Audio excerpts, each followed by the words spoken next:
Good morning students.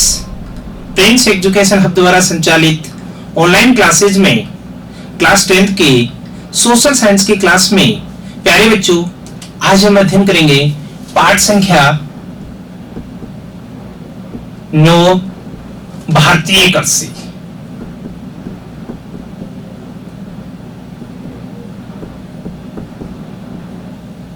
प्यारे बच्चों, आज की क्लास में हम भारतीय कृषि के बारे में विस्तार से देखेंगे कि भारत में ये कृषि कार्य कब से शुरू हुआ, किस तरह से कृषि कार्य में बदलाव आया, वर्तमान में जो कृषि कार्य है वो किस प्रकार से किया जाता है। इन सब के बारे में आज की क्लास में हम अध्ययन करेंगे। प्यारे बच्चों, बोर्ड एग्जाम में पाठ संख्या 9 भारतीय कृषि से 3 अंकों के क्वेश्चन आते हैं। 3 अंकों के बोर्ड एग्जाम में जो 80 अंकों का जो पेपर होता है, उस पेपर में से भारतीय कृषि में से 3 अंकों का क्वेश्चन आते हैं। उनमें प्यारे बच्चों एक क्वेश्चन आता है 2 अंक का, जबकि 1 अंक का मानचित्र कार्य होता है। कि बच्चों इस पाठ में से 3 अंकों के जो क्वेश्चन रहते हैं, बोर्ड के जो ब्लूप्रिंट है उसके अनुसार ये 3 अंकों का पाठ है। इसमें से एक क्वेश्चन आता है 2 अंकों का, 2 नंबर का एक क्वेश्चन आता है, तथा 1 अंक का इसमें से एक मानचित्र का कोई भी जो स्थान है वो पूछा जाता है। पहले बच्चों शुरू करते हैं भारतीय कृषि। बच्चों सामान्य रूप से कृषि किसे कहते हैं? खेती करने को ही कृषि कहा जाता है।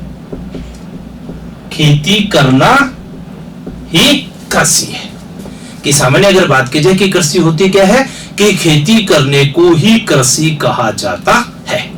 और प्यारे बच्चों, भारत एक कृषि प्रधान देश है। कैसा है? भारत एक कृषि प्रधान देश है। प्यारे बच्चों, भारत एक कृषि प्रधान देश है। भारत को कृषि प्रधान देश कहा जाता है क्योंकि अति प्राचीन काल से लेकर वर्तमान तक भारत के अधिकांश लोग और मुख्य रूप से ग्रामीण क्षेत्रों के लोग हैं, वो आज भी कृषि पर ही निर्भर है। पहले बच्चों वर्तमान में लगभग 48.9% रोजगार का 48.9%, यानी कि लगभग 49% भाग है वो कृषि से ही मिलता है। शहरी क्षेत्र की अगर बात की जाए तो शहरी क्षेत्र में कृषि कार्य है वो नहीं होता है, ग्रामीण क्षेत्र में ही कृषि कार्य मुख्य रूप से होता है। जबकि ग्रामीण क्षेत्र और शहरी क्षेत्र दोनों की तुलना करके जितने लोगों को रोजगार मिलता है, उस रोजगार में 48.9% लोगों को वर्तमान में भी कृषि से ही रोजगार मिलता है। इसीलिए ही भारत को कृषि प्रधान देश है वो कहा जाता है। कि प्यारे बच्चों, इसीलिए क्या कहा जाता है? भारत को कृषि प्रधान देश। देखो प्यारे बच्चों, जैसा कि हमने देखा है कि कृषि अर्थात खेती करना, और भारत में कृषि करने का कार्य, खेती करने का कार्य अभी से नहीं हो रहा है, अति प्राचीन काल से अनंत काल से होता जा रहा है। कि बच्चों कि भारत में जो ये कृषि का जो कार्य है वो अभी से नहीं हो रहा है, अति प्राचीन काल अनंत काल से, जिसमें हमने सिंधु घाटी की सभ्यता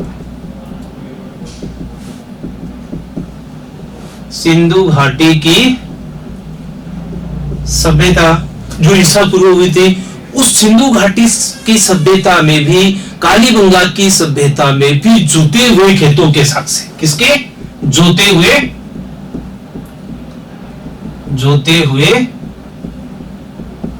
खेतों में भी जोते हुए खेतों के साथ से मिले, अर्थात उस समय भी कृषि कार्य है वो किया जाता था। इसके साथ साथ ऋग्वेदिक काल में भी कृषि कार्य है वो किया जाता था। सबसे प्राचीन और महत्वपूर्ण जो ग्रंथ है ऋग्वेद।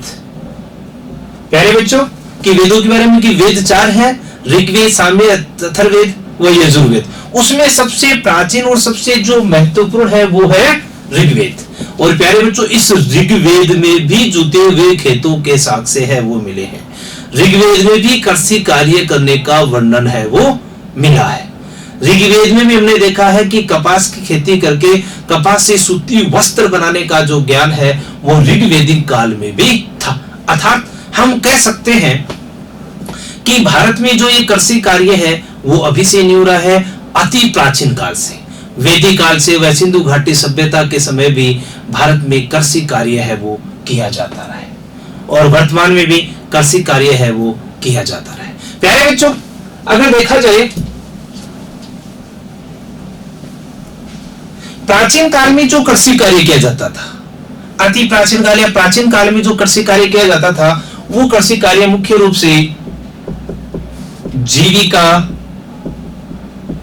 निर्वाह, प्राचीन काल में या पहले जो कृषि कार्य किया जाता था वो मुख्य रूप से जीविका निर्वाह अर्थात जीवन व्यापन करने के लिए किया जाता था। जीवन व्यापन अर्थात जीवन व्यतीत, जीवन व्यतीत कि प्राचीन काल में जो कृषि कार्य किया जाता था वो मुख्य रूप से जीवन व्यापन या जीवन व्यतीत या अपने परिवार का गुजारा करने के लिए ही किया जाता था। और प्यारे बच्चों, प्राचीन काल में जो जीविका निर्वाह जिसको कृषि कहा जाता था, जो मुख्य रूप से जीवन व्यापन करने के लिए कृषि की जाती थी, उसमें क्या उस समय स्थिति ये थी कि भूखंड तो बहुत ज्यादा था, जमीन काफी थी, वह जनसंख्या थी वह कम निवास करती थी। भूखंड बढ़ ज्यादा था, जनसंख्या कम थी, इस कारण कृषि जो कार्य है वो मुख्य रूप से जीवन व्यापन करने के लिए किया जाता था। और प्यारे बच्चों, जीवन व्यापन करने के लिए जो कृषि की जाती थी उसमें सिर्फ इतना ही उत्पादन, कम उत्पादन किया जाता था, इतना ही उत्पादन किया जाता था कि जिससे अपना व अपने परिवार का पालन पोषण किया जा सके। कि जीविका निर्वाह जो कृषि है, इस कृषि में सिर्फ इतना ही उत्पादन किया जाता था कि जिससे अपना वह अपने परिवार का पालन पोषण किया जाए। अतिरिक्त उत्पादन है वो इसके अंतर्गत नहीं किया जाता था। अर्थात ये कृषि है वो बेचने के लिए या व्यापार करने के लिए नहीं की जाती थी, जबकि बल्कि ये कृषि है अपना जीवन व्यतीत करने के लिए, अपना जीवन व्यापन करने के लिए ही की जाती थी। प्यारे बच्चों, कि इस तरह की जो जीविका निर्वाह जो कृषि है, इस कृषि को घुमंतु कृषि के नाम से भी जाना जाता है।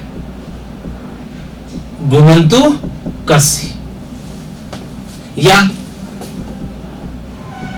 झूम खेती। प्यारे बच्चों, कि प्राचीन काल में जीविका निर्वाह के लिए जो कृषि की जाती थी उसको घुमंतु कृषि या झूम खेती के नाम से या झूम कृषि के नाम से भी जाना जाता था। देखो बच्चों, कि इसको घुमंतु या झूम खेती क्यों कहते थे और ये किस तरीके से की जाती थी। कि प्यारे बच्चों, इस कृषि के अंतर्गत भूमि के एक टुकड़े पर जितने भी पेड़ पौधे होते थे उसको काटकर जलाया जाता था। कि भूमि के जितने भी पेड़ पौधे होते थे, इन पेड़ पौधों को काटकर जलाया जाता था और उसके बाद में उस भूमि के टुकड़े पर कृषि कार्य है वो किया जाता था। और उस कृषि कार्य में किसी भी प्रकार के रासायनिक उर्वरक, कीटनाशक दवाइयां व उन्नत किस्म के जो बीज हैं उनका उपयोग नहीं किया जाता था।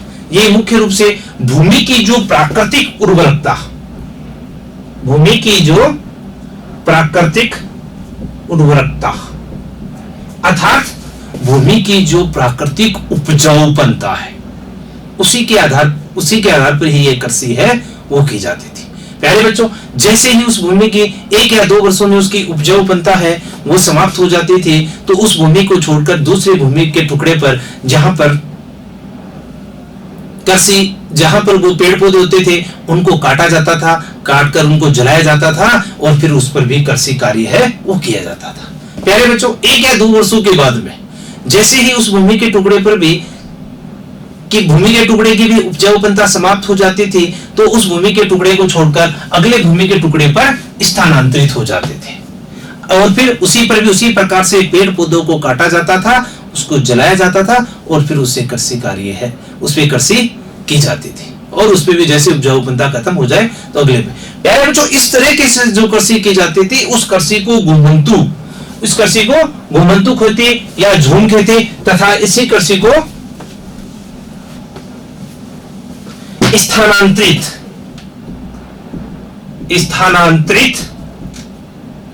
इस कृषि को स्थानांतरित कृषि के नाम से भी जाना जाता था, क्योंकि इस कृषि में बार बार एक स्थान से दूसरे स्थान पर स्थानांतरित होया जाता था। इसलिए ये जो कृषि है, जीवन निर्वाह करने के लिए, जीविका यापन करने के लिए जो कृषि की जाती है उसको स्थानांतरित कृषि, घुमंतु खेती, झूम खेती, अलग अलग क्षेत्रों में इसको अलग अलग नामों से जाना जाता है। इसको कुछ क्षेत्रों में पामलू खेती के नाम से भी जाना जाता है, दक्षिणी भारत में इसको दीपा खेती के नाम से भी है वो जाना जाता है। इस कृषि के अंतर्गत जैसा कि हमने देखा है कि इस कृषि के अंतर्गत भूमि के एक टुकड़े पर पेड़ पौधों को काटकर उसको साफ किया जाता है।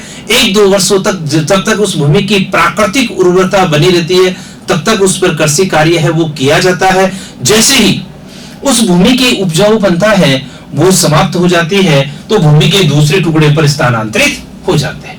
उस भूमि पर भी 1-2 वर्षों तक कार्य किया जाता है और उसके बाद में अगले भूमि के टुकड़े पर है वो स्थानांतरित हो जाता है। प्यारे बच्चों, इस तरीके से जो ये कृषि की जा रही है, इस कृषि को स्थानांतरित कृषि, झूम खेती, पामलू खेती, दीपा खेती या घुमंतु खेती के नाम से है वो जाना जाता है। प्यारे बच्चों, इस प्रकार की कृषि वर्तमान में नहीं की जाती है।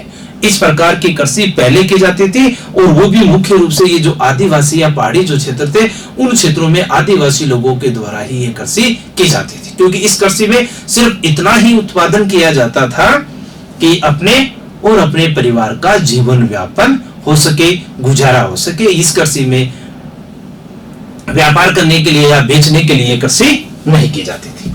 प्यारे बच्चों, कि जैसा कि हमने देखा कि जीविका निर्वाह जो कृषि है वो अति प्राचीन काल में ही होती थी। उसके बाद में समय के साथ बदलाव आते गए, परिवर्तन आता गया, जनसंख्या निरंतर बढ़ती गई।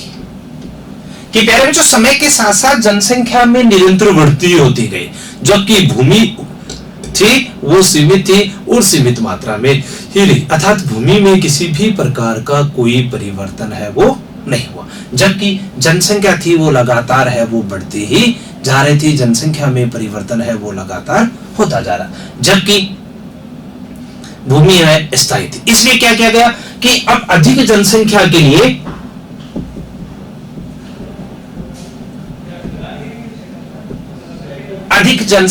लिए अब कम भूमि पर अधिक उत्पादन का कार्य है वो किया जाने लगा।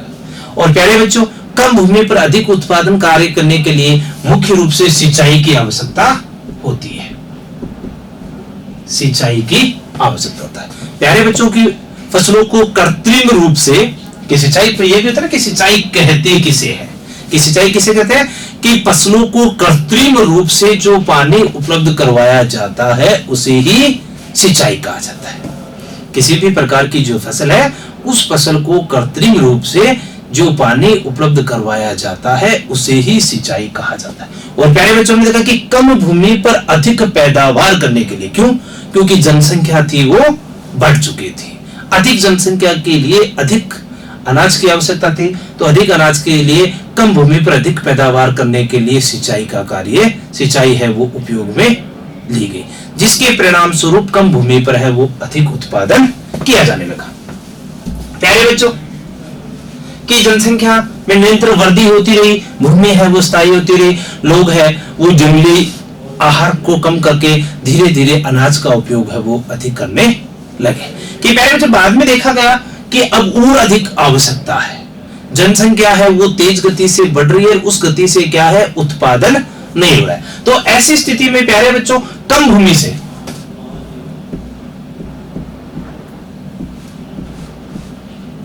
से अधिक उत्पादन,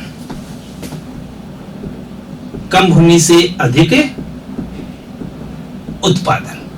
प्यारे बच्चों, की कम भूमि से अधिक उत्पादन किस प्रकार के थे? जैसा कि हमने देखा कि प्राचीन काल में जीविका निर्वाह कृषि की जाती थी, जो सिर्फ जीवन व्यापन करने के लिए, अपना जीवन व्यतीत करने के लिए की जाती थी। लेकिन उसके बाद में जैसे जनसंख्या बढ़ी तो अब कम भूमि से अधिक उत्पादन के लिए पहली जरूरत पड़ती है सिंचाई। प्यारे बच्चों, की सिंचाई की फसलों को कृत्रिम रूप से की जो फसल है उन फसलों को कृत्रिम रूप से जो पानी उपलब्ध करवाया जाता है वो होती है सिंचाई। सिंचाई के द्वारा उत्पादन बढ़ा। उसके बाद में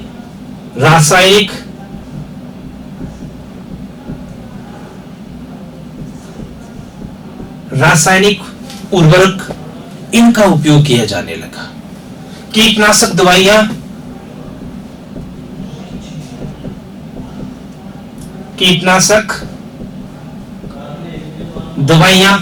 कीटनाशक दवाइयों का उपयोग किया जाने लगा। उन्नत किस्म के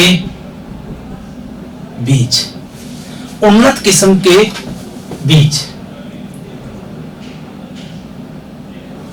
प्यारे बच्चों के हमने देखा कि कम भूमि से अधिक उत्पादन करने के लिए सिंचाई का उपयोग किया जाने लगा।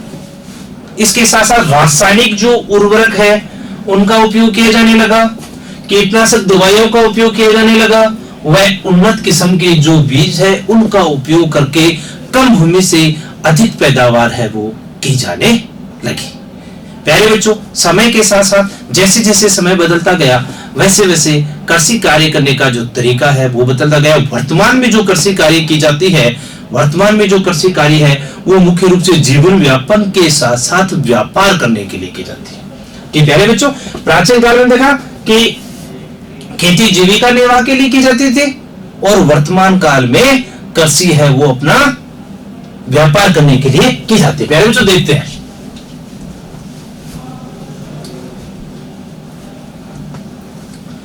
बच्चों, जैसा कि देखते हैं कि हम तीन स्थितियां देखते हैं। एक तो प्राचीन काल, एक हम देखते हैं मध्यकाल और एक देखते हैं आधुनिक काल। प्यारे बच्चों, जैसा कि हमने देखा है कि कृषि करने का जो तरीका है या कृषि करने का जो उद्देश्य है वो समय के साथ बदलता रहा है, समय के साथ उसमें परिवर्तन है वो होता रहा है। प्राचीन काल में जो कृषि की जाती थी वो मुख्य रूप से जीविका निर्वाह या जीवन यापन करने के लिए, जीवन व्यापन करने के लिए, और जिसके अंदर क्या है वो कृषि की जाती थी उसको कहते थे जीविका निर्वाह कृषि। कि हमने देखा है कि प्राचीन काल में जीवन व्यापन करने के लिए जो कृषि की जाती है जिसको जीविका निर्वाह कृषि कहा जाता है, जिसके बारे में हमने देखा है। और उसके बाद में प्यारे बच्चों हम बात करते हैं मध्यकाल में। जैसा कि देखा कि समय के साथ बदलाव आया, व्यक्ति की आवश्यकताएं बढ़ती गई, अधिक जनसंख्या के लिए अधिक अनाज की आवश्यकता हुई, तो बाद में मध्यकाल में जो कृषि कार्य है वो जीवन व्यापन के साथ अन्य जरूरतों को पूरा करने के लिए। कि मेरे बच्चों ने देखा कि मध्यकाल में जो कृषि कार्य किया जा रहा था वो जीवन व्यापन के साथ साथ अन्य जरूरतें, कि व्यक्ति जैसे जैसे व्यक्ति का विकास होता गया, व्यक्ति की आवश्यकताएं थी, व्यक्ति की जो जरूरतें थी वो बढ़ती गई। तो मध्यकाल में आते आते व्यक्ति कृषि कार्य है उसका जो उद्देश्य था वो था कि जीवन व्यापन के साथ साथ उसकी अन्य जरूरतें, जैसे मान लो कि उसको बाजार से जूते खरीदने हो, चप्पल खरीदनी हो, कपड़े खरीदने हो, या अन्य किसी प्रकार के फल फ्रूट खरीदने हो, अन्य अपनी आवश्यकताएं अनाज के अलावा अन्य आवश्यकताओं की पूर्ति के लिए मध्यकाल में जो है कृषि की जाती थी। और हमने देखा है कि उसमें जो कृषि थी वो प्राकृतिक साधनों के साथ साथ सिंचाई के द्वारा उसमें सिंचाई का उपयोग भी उसमें किया जाता। बात करते हैं आधुनिक काल में या वर्तमान काल में जो कृषि की जाती है वो कृषि मुख्य रूप से जीवन व्यापन के साथ व्यापार या लाभ प्राप्त करने के लिए। कि प्यारे बच्चों के वर्तमान समय में जो कृषि कार्य किया जा रहा है वो कृषि कार्य जीवन व्यापार, अपना जीवन व्यतीत तो हो ही रहा है, इसके साथ साथ व्यापार करने व लाभ प्राप्त करने के लिए की जाती है। कि जिसमें हमने देखा है कि वर्तमान समय में आधुनिक काल में जो कृषि की जाती है उसमें प्राकृतिक साधनों के साथ साथ उसमें सिंचाई, रासायनिक उर्वरक, कीटनाशक दवाइयां व उन्नत किस्म के बीजों का उपयोग करके अधिक से अधिक पैदावार है वो की जाती है, जिसके परिणामस्वरूप जो अतिरिक्त जो उत्पादन होता है घरेलू उपयोग में लेने के बाद शेष जो उत्पादन होता है उस उत्पादन को बेचने का कार्य है वो किया जाता है, जिससे लाभ प्राप्त है वो किया जाता है और अपनी अन्य प्रकार की जरूरतें है वो पूरी की जाती है। प्यारे बच्चों, इस प्रकार हमने देखा है कि प्राचीन काल से अब तक जो कृषि कार्य करने के उद्देश्य क्या थे, किन उद्देश्यों को लेकर है वो कृषि कार्य की जाती थी। बच्चों चलते हैं वर्तमान में।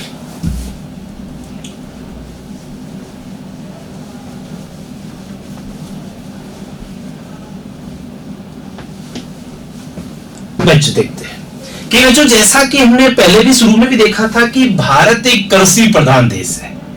प्यारे बच्चों, भारत कृषि प्रधान देश है। जैसा कि हमने देखा कि भारत क्या है, एक कृषि प्रधान देश है, क्योंकि भारत में आज भी हमने देखा था कि 48.9% लोग हैं वो कृषि कार्यों से रोजगार प्राप्त करते हैं। इसलिए प्यारे बच्चों कि वर्तमान में भी भारत को कृषि प्रधान देश है वो कहा जाता है। प्यारे बच्चों, आज भी 48.9 यानी लगभग 49% लोग हैं वो कृषि पर आश्रित है।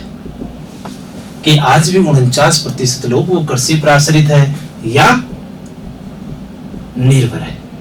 इसीलिए प्यारे बच्चों भारत को कृषि प्रधान देश कहा जाता है। इसके साथ साथ प्यारे बच्चों कि देश के सकल घरेलू उत्पाद का, सकल घरेलू उत्पाद जीडीपी, प्यारे बच्चों सकल घरेलू उत्पाद का भी कृषि से जो योगदान है वो है 13.7%। कि प्यारे बच्चों के सकल घरेलू उत्पाद में कृषि का योगदान 13.7% वर्तमान में बना हुआ है, जो कि विश्व के अन्य विकसित देशों की अपेक्षा बहुत ज्यादा है। अर्थात जीडीपी में कृषि का योगदान 13.7% है, रोजगार में लगभग 49 यानी 48.9% है। इन दोनों के आधार पर हम कह सकते हैं कि भारत एक कृषि प्रधान देश है। समझे बच्चों कि भारत को कृषि प्रधान देश क्यों कहा जाता है? कि भारत की कुल जनसंख्या के कुल जो कामगार लोग हैं, जो रोजगार प्राप्त लोग हैं, उन रोजगार प्राप्त लोगों का 48.9% भाग है उनको रोजगार कृषि से मिलता है, जबकि देश की सकल घरेलू उत्पाद में कृषि का योगदान 13.7% है। इसलिए अधिक रोजगार व सकल घरेलू उत्पाद में अधिक योगदान के कारण भारत को कृषि प्रधान देश है वो कहा जाता है। वर्तमान में भी भारत है वो कृषि प्रधान देश ही बना हुआ है। कि बच्चों अब हम इसके बारे में देखते हैं कि हमने देखा है कि कृषि कार्य अनेकों प्रकार से किया जाता है। हमने देखा है कि कृषि कार्य है प्यारे बच्चों अनेकों प्रकार से किया जाता है, कि प्राचीन काल से अब तक कृषि कार्य करने की तकनीक है उसमें भी परिवर्तन है वो हुआ है। पूरे वर्ष भर विभिन्न प्रकार की जो फसलें हैं वो उत्पादित है वो की जाती है। वह कृषि करने के जो उद्देश्य हैं वो भी समय के साथ बदले हैं और इसके साथ हमने देखा कि भारत एक कृषि प्रधान देश है। प्यारे बच्चों अब हम देखते हैं भारतीय कृषि के विविध रूप।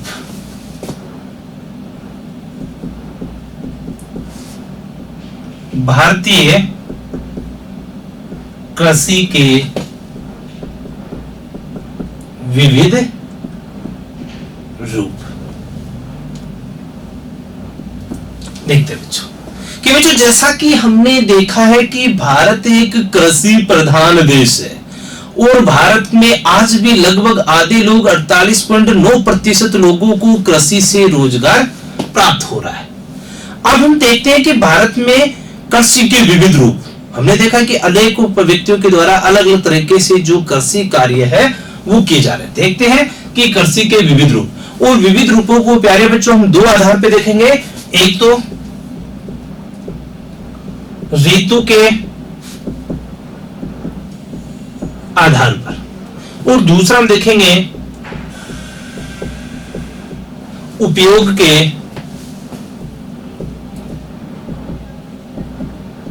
आधार पर। कि प्यारे बच्चों की दो आधार पर देखेंगे कृषि की विविध रूप। पहला देखेंगे हम ऋतु के आधार पर, दूसरा उपयोग के आधार पर। कि कृषि कार्य हमने देखा कि भारत के अलग अलग क्षेत्रों में पूरे वर्ष भर अलग अलग तरीके के व्यक्तियों के द्वारा किया जाता है। अब ये जो कृषि कार्य किया जा रहा है इसके हम विविध रूपों के बारे में देखेंगे, और विविध रूप है वो भी दो प्रकार से देखेंगे, ऋतु के आधार पर और उपयोग के आधार पर। प्यारे बच्चों, सबसे पहले हम इनमें देखते हैं ऋतुओं के आधार पर। कि प्यारे बच्चों ऋतुओं के आधार पर देखते हैं तो सामान्य रूप से हम बात करें कि प्यारे बच्चों सामान्य रूप से ऋतुएं कितनी होती है? 3। सामान्य रूप से ऋतुएं कितनी होती है? 3। कि सामान्य रूप से ऋतुएं 3 होती है। शीत ऋतु, ग्रीष्म ऋतु और वर्षा ऋतु। शीत ऋतु, ग्रीष्म ऋतु और वर्षा ऋतु। पहले बच्चों से पहले एक दूसरी बात करते हैं कि भारतीय मौसम विभाग के अनुसार ऋतुएं होती हैं 4। 3 तो होती है, इनके अलावा एक बसंत ऋतु को भी इसमें है वो जोड़ा जाता है। जबकि भारतीय संस्कृति, भारतीय परंपरा के अनुसार ऋतुएं होती हैं 6। लेकिन प्यारे बच्चों सामान्य रूप से अगर हम देखें तो ऋतुएं 3 होती है, शीत ऋतु, ग्रीष्म ऋतु और वर्षा ऋतु, अर्थात सर्दी, गर्मी और वर्षा। इसी आधार पर जिस प्रकार से सामान्य रूप से 3 ऋतुएं होती है, इसी आधार पर ऋतुओं के आधार पर कृषि को भी 3 भागों में है वो बांटा गया है। 3 भागों में बांटा गया है। एक तो खरीफ की फसल, दूसरी रबी की फसल, खरीफ की फसल, रबी की फसल, और तीसरी है जायद की फसल। हाँ बच्चों, कि हम भारतीय कृषि के विविध रूपों के बारे में देख रहे थे। विविध रूपों में पहला जो आधार पे हम देख रहे हैं वो देख रहे हैं ऋतु के आधार पर। और हमने देखा बच्चों कि सामान्य रूप से ऋतुएं कितनी होती है? 3, शीत ऋतु, ग्रीष्म ऋतु, वर्षा ऋतु तथा सर्दी, गर्मी और वर्षा। उसी आधार पर भारत में ऋतु के आधार पर फसलों को 3 भागों में बांटा गया है, खरीफ की फसल, रबी की फसल और जायद की फसल। प्यारे बच्चों देखो, खरीफ की जो फसल होती है ये फसल वर्षा ऋतु में होती है, जिस फसल को अभी बो भी रखा है। रबी की फसल शीत ऋतु में होती है, जायद की फसल ग्रीष्म ऋतु में होती है। कि बच्चों ने देखा कि ऋतुएं 3 होती है, शीत, ग्रीष्म और वर्षा। उसी प्रकार से इन ऋतुओं के आधार पर 3 भागों में बांटा गया, खरीफ, रबी और जायद। बेटा देखो, शीत ऋतु है, इसमें होती है रबी की फसल। ग्रीष्म ऋतु होती है, इसमें जायद की फसल।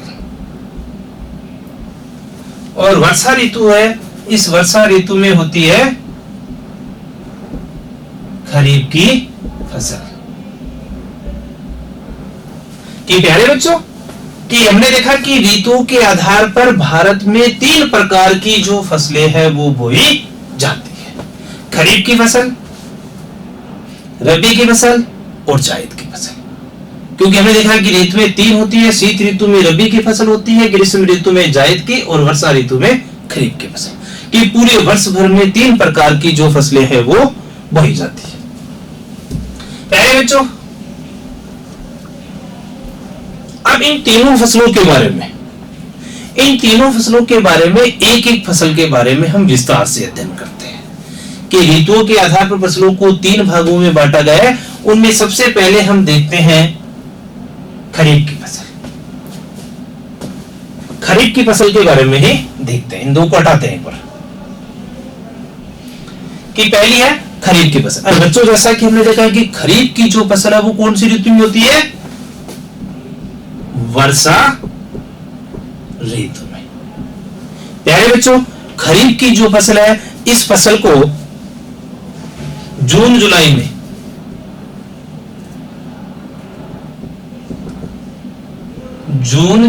में बोया जाता है। कि खरीफ की फसल है इसको वर्षा ऋतु में जून जुलाई में बोया जाता है, जबकि अक्टूबर नवंबर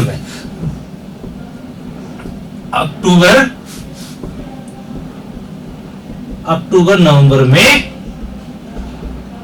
काटा जाता है। कि प्यारे बच्चों, हम खरीफ की फसल के बारे में देखते हैं कि खरीफ की फसल है वो वर्षा ऋतु में जून जुलाई में जैसे अभी बोई जा रही है। ज्यादातर क्षेत्रों में इसकी बुआई है वो हो गई और कुछ क्षेत्रों में इसकी बुआई का कार्य है वो चल रहा है। कि जैसे वर्षा ऋतु शुरू होती है, वर्षा ऋतु की शुरुआत के साथ इसको जून जुलाई में बोया जाता है, वह अक्टूबर नवंबर में इसको काट लिया जाता है। कि प्यारे बच्चों, खरीफ की फसल में मुख्य रूप से चावल, बाजरा, मूंग, मोठ, अपने यहां जैसे इसमें जो वो रखे ना उसमें चावल, मूंग, मोठ, गन्ना, उड़द आदि प्रमुख फसलें हैं बोई जाती हैं। इसके अलावा और भी बहुत सारी फसलें बोई जाती हैं, लेकिन मुख्य रूप से खरीफ की जो ऋतु है इसमें चावल, बाजरा, मूंग, मोठ, गमार, गन्ना, उड़द व कपास में महत्वपूर्ण है। वह कपास की जो फसल है वो बोई जाती है। कि ये जो महत्वपूर्ण जो फसलें हैं वो बोई जाती है। प्यारे बच्चों, कि ये रबी की फसलें मानसून की शुरुआत के साथ ही इन फसलों की है वो बुआई हो जाती है और ये दीपावली के आसपास अक्टूबर नवंबर में है इसको काट लिया जाता है। क्लियर है बच्चों? एक बार दोबारा इस खरीफ की ऋतु पर हम देखते हैं, क्योंकि हमने देखा है कि इसमें से छोटे क्वेश्चन बनते हैं। इस पार्ट में से छोटे क्वेश्चन बनते हैं कि हमने देखा इस पार्ट में से एक ही क्वेश्चन आने वाला है, वो भी 2 अंकों का। तो उसके अकॉर्डिंग हम देखते हैं कि छोटे क्वेश्चन यहां से बनते हैं। कि देखते हैं कि ऋतुओं के आधार पर जो फसलों का वर्गीकरण किया गया है, भारत में बोई जाने वाली जो फसलें हैं उनको बांटा गया। तो उसमें पहली थी खरीफ की फसल। और प्यारे बच्चों, हमने देखा था कि खरीफ की फसल वर्षा ऋतु की शुरुआत के साथ जून जुलाई में बोई जाती है तथा दीपावली के आसपास शीत ऋतु के प्रारंभ में अक्टूबर नवंबर में इसको काट लिया जाता है। बच्चों, खरीफ की ऋतु में मुख्य रूप से चावल, बाजरा, मूंग, मोठ, गवार, गन्ना, उड़द व कपास की जो फसलें हैं वो मुख्य रूप से है वो बोई जाती है। इसके अलावा और भी फसलें हैं वो बोई जाती है, लेकिन ये मुख्य जो फसलें हैं जो कि खरीफ की ऋतु में बोई जाती है। प्यारे बच्चों, ये जो खरीफ की ऋतु में बोई जाने वाली फसलें हैं ये मुख्य रूप से वर्षा पर या मानसून पर निर्भर करती है। खरीफ की फसलें मुख्य रूप से वर्षा या जो मानसून होता है उस पर निर्भर करती है। बच्चों, अगर किसी वर्ष मान लेते कि मानसून कमजोर होता है या मानसून से होने वाली वर्षा है वो कम होती है, तो ऐसी स्थिति में ये जो फसल है ये भी खरीफ की फसल है ये भी कमजोर होती है।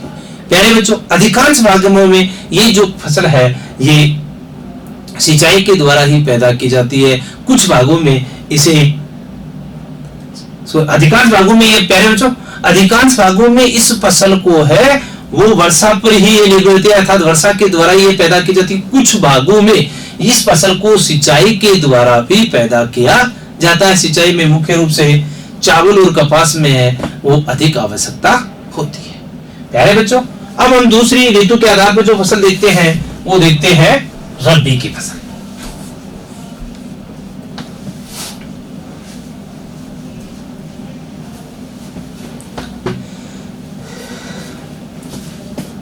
ऋतुओं के आधार पर दूसरी फसल हम देखते हैं रबी की फसल। देखो बच्चों कि हमने देखा था कि भारत में मुख्य रूप से पूरे वर्ष भर में बोई जाने वाली जो 3 प्रकार की जो फसलें हैं वो 3 अलग अलग ऋतुओं में बोई जाती है। उसमें जो दूसरी हम फसल देखते हैं वो देखते हैं रबी की फसल। जैसा कि हमने पहले देखा था कि रबी की फसल है ये कौन सी ऋतु में बोई जाती है? शीत ऋतु में, अर्थात ये सर्दियों में बोई जाने वाली फसल है। बच्चों देखते हैं कि रबी की जो फसल है ये फसल अक्टूबर नवंबर में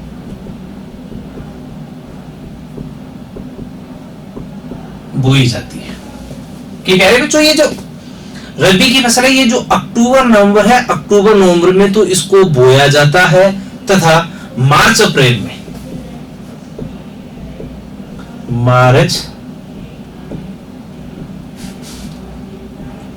में काट लिया जाता है। देखो बच्चों कि रबी की फसल है वो शीत ऋतु की शुरुआत के साथ, रबी की फसल शीत ऋतु की शुरुआत के साथ अक्टूबर नवंबर में इसको बोया जाता है तथा शीत ऋतु की समाप्ति के बाद मार्च अप्रैल में इसको काट लिया जाता है। दूसरे हिसाब से अगर इसका हम टाइम देखें तो दीपावली के बाद में या दीपावली के आसपास है इसको बोया जाता है और होली के आसपास इसको काट लिया जाता है। कि प्यारे बच्चों देखा कि रबी की फसल को अक्टूबर नवंबर में बोया जाता है, वह मार्च अप्रैल में है इसको काट लिया जाता है। बच्चों इसमें मुख्य रूप से मुख्य जो फसलें रबी की जो मुख्य फसलें हैं, मुख्य फसलें गेहूं, सरसों, जौ, चना। कि मुख्य रूप से राजस्थान में है गेहूं, सरसों, जौ, चना, धनिया, अफीम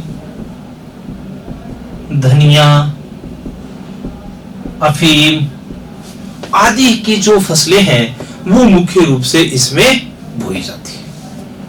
कि प्यारे बच्चों देखा कि रबी की जो फसलें हैं इसमें मुख्य रूप से गेहूं, सरसों, जौ, चना, धनिया, अफीम है, इनकी जो फसलें हैं वो पैदा की जाती है या बोई जाती है।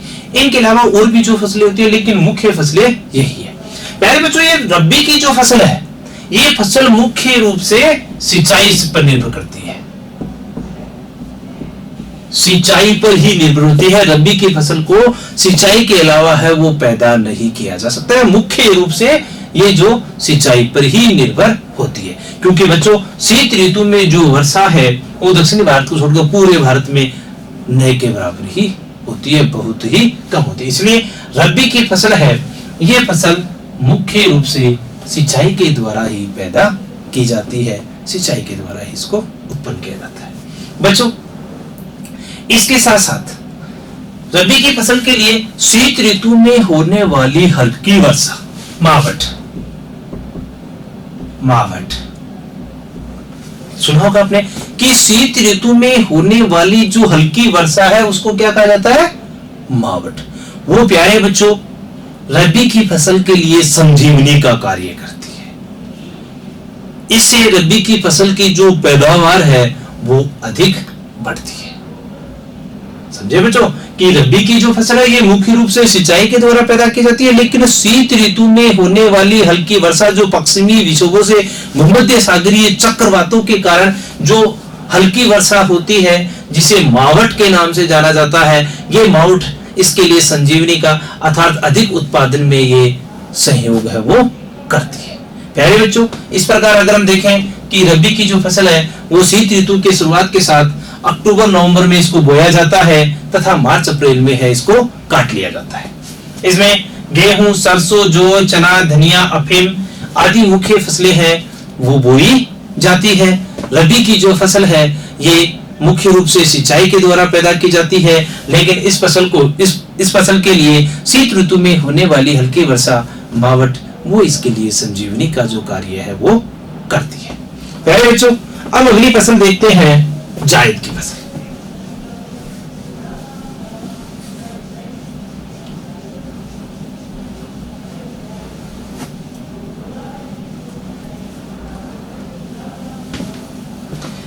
प्यारे बच्चों, तीसरे प्रकार की जो फसल है वो है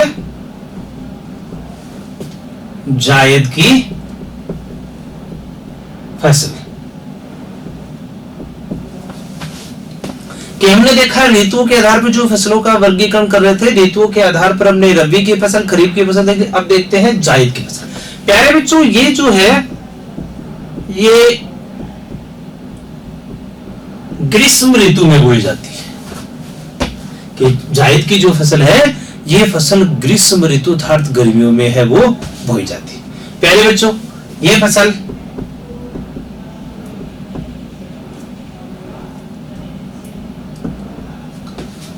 मार्च अप्रैल में बोई जाती है। जायद की फसल मार्च अप्रैल में बोई जाती है तथा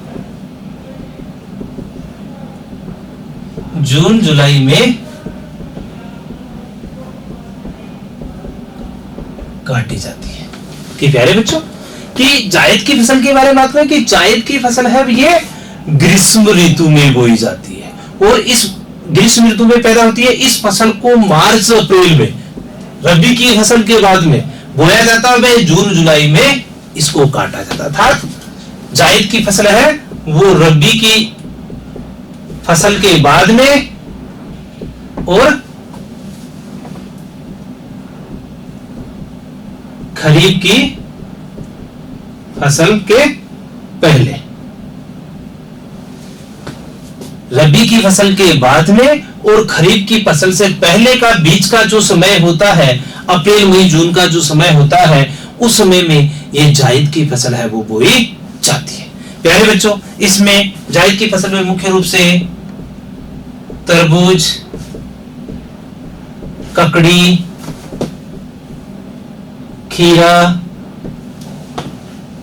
तथा पशुओं का चारा,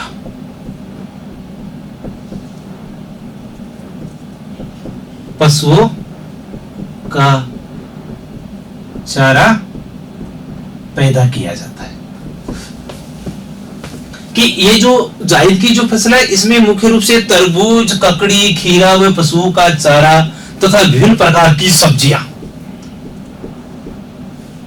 विभिन्न प्रकार की सब्जियां है वो इस जायद की फसल में है वो पैदा की जाती है। कि प्यारे बच्चों, अब इस प्रकार हम देखते हैं कि जायद की फसल, जायद की जो फसल है ये ग्रीष्म ऋतु में है वो पैदा की जाती है। जायद की फसल को मार्च अप्रैल में है वो बोया जाता है तथा जून जुलाई में इसको काट लिया जाता है।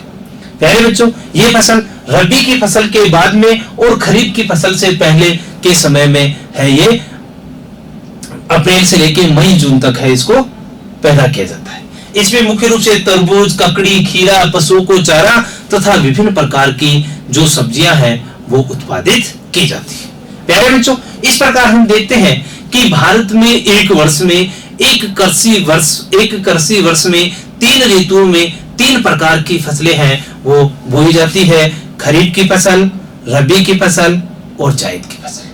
पूरे वर्ष भर में ऋतुओं के आधार पर अगर हम फसलों का वर्गीकरण देखते हैं, उनके जो रूप देखते हैं, तो उसके आधार पर 3 प्रकार की जो फसलें हैं वो बोई जाती है। खरीफ की फसल, रबी की फसल और जायद की फसल। प्यारे बच्चों, कि भारतीय कृषि के विविध रूपों में अब हम देखते हैं, अभी तो हमने देखा था ऋतुओं के आधार पर,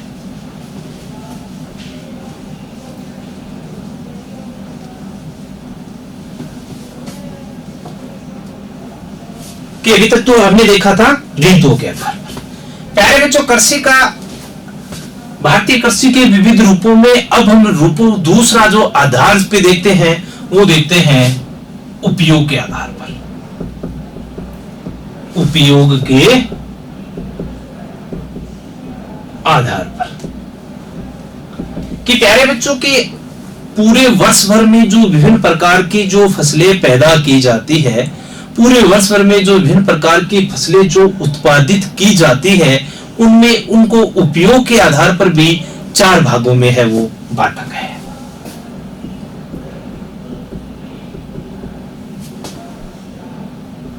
खाद्यान्न फसलें कि उपयोग के आधार पर भारत में पूरे वर्ष भर जितनी जो फसलें पैदा की जाती है उन फसलों को भी 4 भागों में है वो बांटा गया है।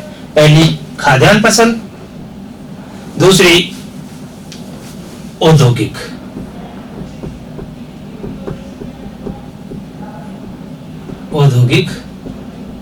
फसल और तीसरी है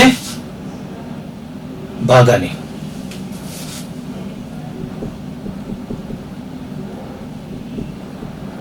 बागानी फसल, चौथी है उद्यान फसल। प्यारे बच्चों कि आप देखते हैं कि हमने उपयोग के आधार पर पूरे वर्ष भर में जो फसलें बोई जाती है उन फसलों को भी 4 भागों में बांटा गया है कि पूरे वर्ष भर में जो फसलें पैदा की जाती है। हमने पहले तो देखा था कि ऋतुओं के आधार पर उनके रूप देखे थे, अब देख रहे हैं उपयोग के आधार पर जो फसलें बोई जाती है उन फसलों में कुल 4 भागों में बांटा गया है। खाद्यान्न फसलें, औद्योगिक फसलें, बागानी फसलें और उद्यान फसलें। प्यारे बच्चों ये सभी प्रकार की फसलें अलग अलग समय में अलग अलग स्थानों पर है, इसको उत्पादित किया जाता है, पैदा किया जाता है। बच्चों उपयोग के आधार पर इन चारों फसलों में एक एक फसल के बारे में हम देखते हैं। इन सभी चारों फसलों के बारे में हम सभी फसलों के बारे में विस्तार से देखेंगे। सबसे पहले इसमें हम देखते हैं खाद्यान्न फसलें। प्यारे बच्चों खाद्यान्न फसलों की अगर बात की जाए, जैसा कि नाम से ही प्रतीत हो रहा है, खाद्यान्न फसलें अर्थात वे फसलें जो खाने के रूप में काम आती है, जो भोजन के काम में आती है, खाने या भोजन कि वे फसलें जो खाने के रूप में या भोजन के रूप में काम में ली जाती है उन फसलों को ही खाद्यान्न फसलें कहा जाता है। अर्थात ऐसी फसलें जिन फसलों को का उपयोग है वो खाने के रूप में, अनाज के रूप में, भोजन के रूप में किया जाता है, उन फसलों को ही खाद्यान्न फसलें है कहा जाता है। प्यारे बच्चों जैसे खाद्यान्न फसलों के उदाहरण देखें, जैसे चावल, गेहूं, मक्का, जौ, बाजरा। ये गेहूं, जौ, मक्का, बाजरा, इसके अलावा हम देख सकते हैं दालें, विभिन्न प्रकार की दाल। कि खाद्यान्न फसलें कि वे फसलें जो फसलें खाने के लिए या भोजन के रूप में उपयोग में ली जाती है उन्हें खाद्यान्न फसलें है वो कहा जाता है। समझे बेटा कि खाद्यान्न फसलें हमने देखा है कि उपयोग के आधार पर पहली फसलें खाद्यान्न फसलें कि ऐसी फसलें जो खाने या भोजन के रूप में उपयोग में ली जाती है उन्हें खाद्यान्न फसलें कहते हैं। और इन फसलों में मुख्य रूप से चावल, गेहूं, मक्का, जौ, बाजरा व विभिन्न प्रकार की जो दालें हैं उनको शामिल किया जाता है।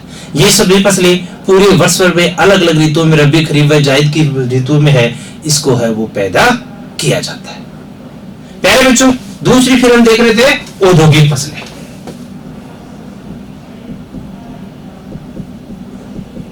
औद्योगिक फसलें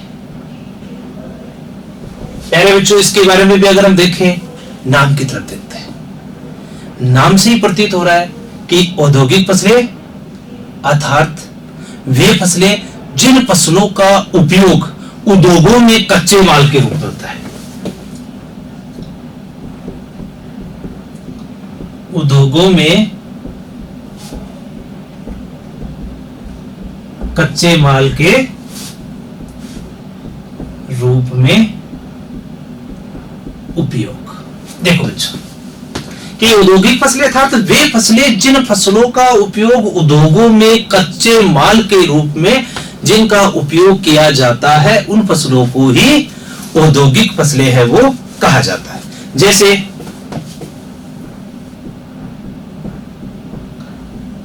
कपास, प्यारे बच्चों ये जो कपास होते हैं, कपास से ही सूती वस्त्र है वो बनाए जाते हैं, जैसे कि कपास, जूट, तंबाकू,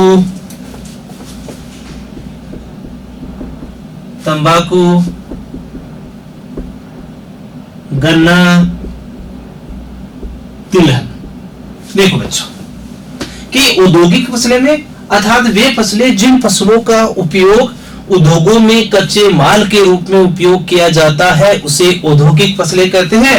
उन फसलों में कपास से सूती वस्त्र बनाया जाता है, जूट से रस्सियां बनाई जाती है, तंबाकू पेय पदार्थ के रूप में उद्योगों से निर्मित किया जाता है, गन्ना जिससे मुख्य रूप से चीनी बनाई जाती है, तिलहनी फसलें जिसमें बहुत सारी तिलहनी फसलें उनसे तेल है वो निकाला जाता था। वे फसलें जिन फसलों को उद्योगों में कच्चे माल के रूप में उपयोग किया जाता है वे औद्योगिक फसलें। बच्चों तीसरी प्रकार की जो फसलें है वो हमने देखी थी बागानी फसलें। इसमें भी बच्चों नाम से प्रतीत हो रहा है कि बागानी फसलें की वे फसलें जिन्हें विशाल बागानों में उत्पादित किया जाता है। वे फसलें जिन फसलों को विशाल बागानों में उत्पादित किया जाता है उन्हें ही बागानी जो फसलें हैं वो कहा जाता है। प्यारे बच्चों बागानी फसलों में चाय, कॉफी, रबड़, सिनकोना आदि प्रमुख कि बागानी फसलों में चाय, कॉफी, रबड़, सिनकोना आदि जो फसलें हैं वो मुख्य फसलें हैं जो विशाल बागानों में है उत्पादित की जाती है। इस प्रकार तीसरी फसलें बागानी फसलें वे फसलें जो फसलें विशाल बागानों में है वो उत्पादित की जाती है। इनमें चाय, कॉफी, रबड़, सिनकोना आदि शामिल है। और चौथी प्रकार की जो उपयोग के आधार पर देखते हैं वो है उद्यान फसलें। उद्यान फसलें। प्यारे बच्चों कि चौथी प्रकार की जो फसलें हैं कि वो फसलें वो है उद्यान फसलें। और प्यारे बच्चों इसमें हम शामिल करते हैं फल व सब्जियों को कि प्यारे बच्चों उद्यान फसलें में उद्यान लगाकर बगीचा लगाकर उसमें विभिन्न प्रकार के फल व सब्जियां हैं उनको उत्पादित है वो किया जाता है। प्यारे बच्चों इस प्रकार अगर हम देखते हैं उद्यान फसलों में फल व सब्जियां शामिल है। चारों फसलों के बारे में हम एक बार दोबारा संक्षिप्त में देखते हैं कि भारतीय कृषि के जो विविध रूप हैं इन विविध रूपों में उपयोग के आधार पर काम में लेने के आधार पर कि कितना उसको उपयोग में लिया जा रहा है, काम में लिया जा रहा है, उपयोग में या काम में लेने के आधार पर हमने देखा था कि फसलों को चार भागों में है वो बांटा गया है। खाद्यान्न फसलें, औद्योगिक फसलें, बागानी फसलें व उद्यान फसलें। और इसमें हमने देखा था खाद्यान्न फसलें कि वे फसलें जिन फसलों का उपयोग खाने के रूप में या भोजन के रूप में किया जाता है उन्हें खाद्यान्न फसलें कहा जाता है, जैसे चावल, गेहूं, मक्का, जौ, बाजरा व दालें। औद्योगिक फसलें कि बच्चों वे फसलें जिन फसलों का उपयोग उद्योगों में कच्चे माल के रूप में किया जाता है उन्हें औद्योगिक फसलें कहते हैं, जैसे कपास, जूट, तंबाकू, गन्ना, तिलहन आदि। तीसरी प्रकार की फसलें बागानी फसलें कि वे फसलें जिन फसलों को विशाल बागान लगाकर उत्पादित किया जाता है, जैसे चाय, कॉफी, रबड़, सिनकोना आदि फसलें। उद्यान फसलें कि वे फसलें जो उद्यानों में उत्पादित की जाती है जिसमें विभिन्न प्रकार के फल व सब्जियों को शामिल किया जाता है। प्यारे बच्चों इस प्रकार हम देखते हैं कि भारतीय कृषि के जो विविध रूप है या भारतीय कृषि को ऋतुओं के आधार पर 3 भागों में व उपयोग के आधार पर 4 भागों में है वो विभाजित किया जाता है।